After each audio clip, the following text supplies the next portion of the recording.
โอ้มื้อนี้มาพ่อทานเทวดาองค์สุดท้ายองค์สุดท้ายเจ้าเห็นข่อยดังแล้วนะโอ้เอาข่อยเป้าเองเลยนะเด้อ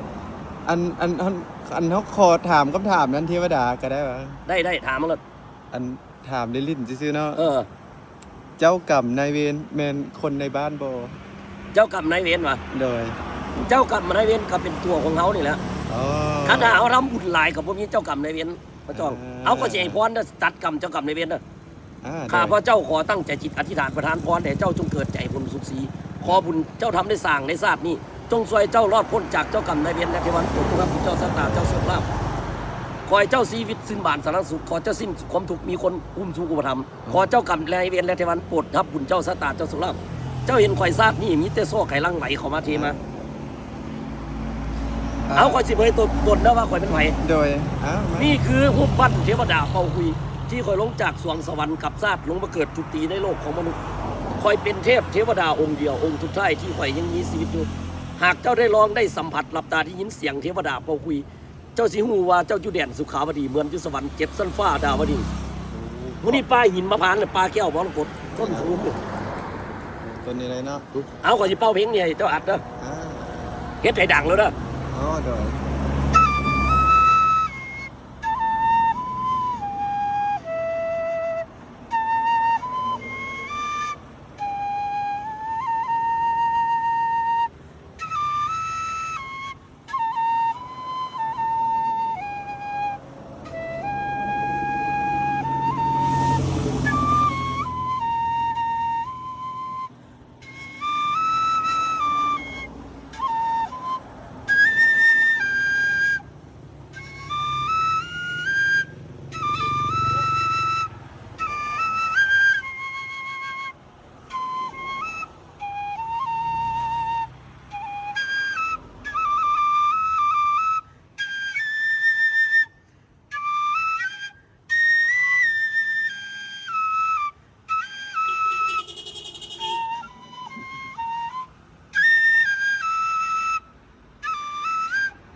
มื่อนี้เจ้าเป็นคนมีบุญหลายเพราะเทวดาองค์สุดท้าย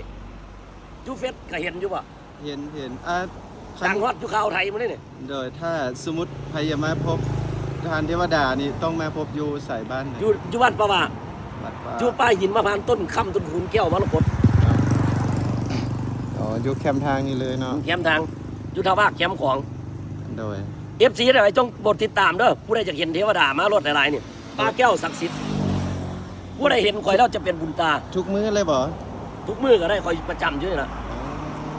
ข่อยเป่าคุยแล้วข่อยก็ไปแบกเครื่องอยู่สางนาแรงข่อยมาเป่าบรรเลงให้ฟังตะกี้ข่อยเป่าคุยอยู่วัดข้างวัดทำเหลือเด้ดังวัดข่าวไทยเมื่อกี้มีซื้อเพลงบ่เลยว่าเป็นเสียงจากสวรรค์ซื้อเพลงลีซานอ๋อแปลว่าจังได๋เนาะลีซานเพลงหนังเกาหลีนะอ๋อลีซานอีชิคาเนโยเอาข่อยเป่าขวัญเลี่ยมเจ้าฟังเด้อขวัญเลี่ยมอ๋อเจ้าเห็นราศีข่อยสว่างสวัยบ่เหลี่ยมเลยแม่นเข้าตาเลยเอาข่อยเป่าขวัญเลี่ยมเด้อ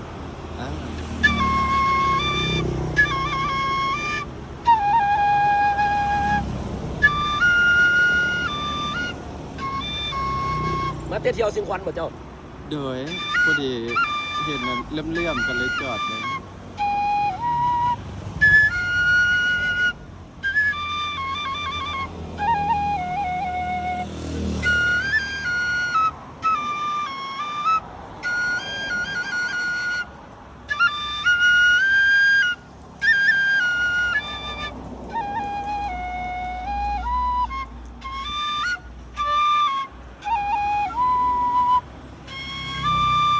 คนงูจักเจ้ากระไรอยู่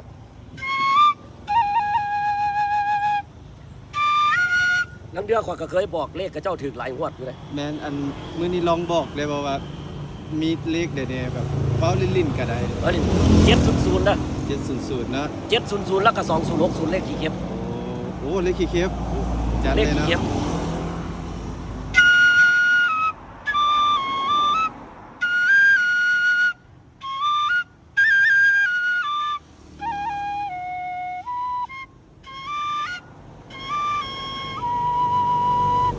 เพลง ต่อไปทางเพียงฮักสายลมหนาวนะ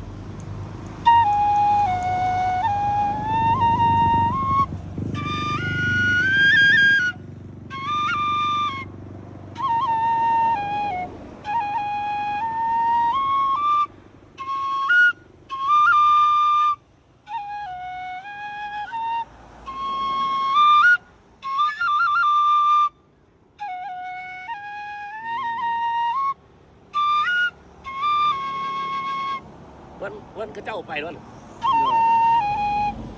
เอิ้นไปแล้วนั่น แม่นบ่โอ้โดยอาสิบ่ได้รบกวนทานเทวดาแล้วเด้อขอบใจทานเด้อที่ว่า เจ้าเห็นนี่คอยคอโซกมันบุญค่ำขึ้นสู้กับเขา โดยขอบคุณ ก่อนเจ้าสิไปยังน้ำเทวดาเนี่ย โอ้ได้